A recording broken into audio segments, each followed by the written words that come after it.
The PGA Tour is transforming quietly but significantly right before our eyes. If you've been tuned into this season, you can feel the shift happening. While the spotlight is shining on the next major championship, two major storylines are unfolding at the same time. Together, they tell us a lot about where the tour stands today. One story involves several of the game's biggest names choosing to sit out one of the richest and most important events of the year. Some of these absences are more meaningful than they first appear. The other story centers on a superstar who has been handed what looks like a golden opportunity to make history once again on a course that seems perfectly designed for his game. What makes it even more compelling is how closely these two situations are linked. This week isn't simply about one tournament. It's about smart scheduling choices, preparation for the upcoming major, the evolving power structure on the PGA Tour, and which players are positioning themselves to dominate the rest of the season. There's real tension building beneath the surface as we head toward the PGA Championship. Before we break everything down, if you're a passionate PGA Tour follower, please take a second to hit the like button, subscribe to the channel, and help us reach our first 10,000 subscribers. PGA Tour Today is a new channel built by real golf fans for real golf fans who want honest, in-depth conversations about the game we love. Your support means everything as we grow. The surprising absences at the 2026 Truist Championship.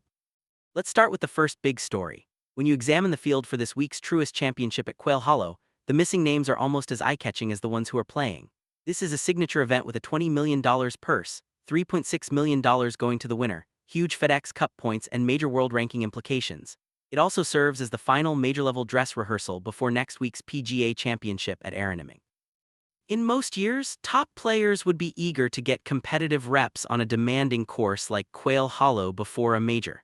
This year, however, many elite golfers have made very deliberate decisions to step away.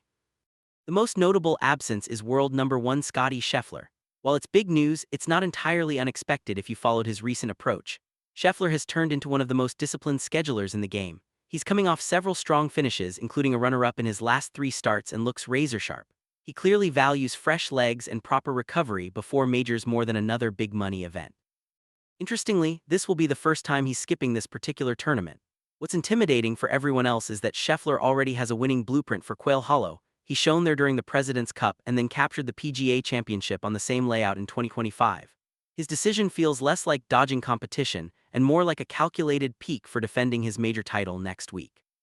When Scheffler sits out, the entire dynamics of the leaderboard and betting odds shift immediately. Then there's Brooks Koepka. His situation continues to feel strange week after week. Still transitioning back through the PGA Tour's returning member pathway after his time with LIV Golf, Koepka has yet to make his signature event debut. Due to the terms of his return, he isn't eligible for sponsor exemptions, so he must earn his way in the traditional manner. Instead of competing for $20 million this week, he's playing the Myrtle Beach Classic, an opposite-field event with a much smaller $4 million purse. For a former world number one and multiple major champion who has been one of golf's biggest draws over the past decade, this feels like an odd spot. Even though his results this year haven't been dominant best finishes, T9 at the Cognizant and T12 at the Masters, nobody wants to see a motivated Brooks Koepka near the top of a major leaderboard. Collin Morikawa's late withdrawal is particularly worrying. His back problem, which started at the Players' Championship at TPC Sawgrass, appears to still be an issue. After solid showings at the Masters T7 and RBC Heritage T4, he struggled badly last week at Doral T62 and looked completely out of sync. Skipping Quail Hollow now seems more like a necessity than a choice. If Morikawa isn't fully healthy heading into the PGA Championship, it significantly changes his outlook, because when he's right, he remains one of the cleanest ball strikers in the world. Russell Henley, currently ranked world number 8, is another important name missing. His recent T49 at Doral showed he still has some areas of his game he wants to sharpen before the major. While he has mixed results at Quail Hollow historically, his consistency this season makes his absence noticeable as he tries to prove he can contend in the biggest events under higher expectations. Shane Lowry's decision is much more understandable. He has already played 12 events this season, far more than Rory McIlroy or Scottie Scheffler. At this stage, protecting both body and mind before a major is smart. Casual fans might overlook him, but serious observers know Lowry is a major threat at the PGA Championship, with 4 top 12 finishes in his last 7 appearances there. Other notable absences raise eyebrows too. Wyndham Clark, who won here in 2023 before his U.S. Open victory, didn't even get a sponsor exemption. His slide to 70th in the world rankings has been tough to watch, and there's growing talk he might be managing an injury. Marco Penge, world number 39, a powerful player who suits this course, and Nikolai Hjgaard, world number 37, who has been playing excellent golf with multiple strong finishes, both find themselves at Myrtle Beach instead. Aaron Rai, world number 42, has surprisingly only played one signature event all year. The list goes even deeper with names like Christopher Raven, Michael Brennan, Sami Välimäki, Rasmus Hjgaard, Tom Kim, now ranked as low as 145th in the world, and many others. When you look at all these absences together, it's clear this isn't random. Players are treating the calendar with more strategy than ever, prioritizing health, recovery, and major preparation over chasing every big paycheck. Meanwhile, the signature event format is leaving talented players frustrated as they fight for consistent access. Rory McIlroy's moment to shine. All these absences have created one of the clearest opportunities we've seen in a long time for Rory McIlroy. The second Scottie Scheffler withdrew, the tournament tilted dramatically in Rory's direction. Quail Hollow has become his personal fortress, 4 wins there: 2010, 2015, 2021, 2024 across different phases of his career. The long par 4s, the wide fairways that reward his powerful driving, and the overall layout suit him perfectly. When Rory arrives at this venue, his confidence visibly elevates. Coming off a historic back-to-back Masters victory last month, Rory enters with fresh momentum. By winning again at Augusta, he joined the ultra-exclusive group of Jack Nicklaus, Nick Faldo, and Tiger Woods as repeat Masters champions. That achievement alone has changed the conversation around him. For years, the narrative focused on pressure, missed chances, and unfulfilled potential. Now something feels different. Rory's scheduling, his interviews, and his on-course demeanor all point to a more mature, focused, and mentally liberated version of himself. He recently skipped the Cadillac Championship despite external noise, choosing rest and preparation instead. His comments at the Laureus World Sports Awards made it clear: completing the career Grand Slam shifted his perspective.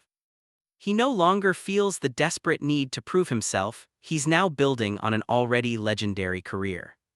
At 36, this Rory is smarter, calmer, and more selective. He's studying athletes like Novak Djokovic, Roger Federer, Rafael Nadal, Lionel Messi, Cristiano Ronaldo, and Tom Brady, champions who found new levels late in their careers. His focus has narrowed to the 4 majors and the Ryder Cup. A win this week at Quail Hollow would be massive.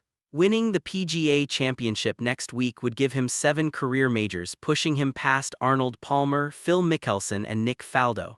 That enters genuine all-time great territory. Why this week matters so much? These two stories are deeply connected. On one side, we see players carefully managing their bodies, navigating complicated qualification rules, recovering from injuries, and dealing with the demands of modern professional golf. On the other, Rory McIlroy appears to be entering a new legacy-building phase at the exact moment the PGA Tour needs a clear, dominant, and inspiring figure. This Truist Championship feels bigger than a regular signature event. It's a critical checkpoint for the season.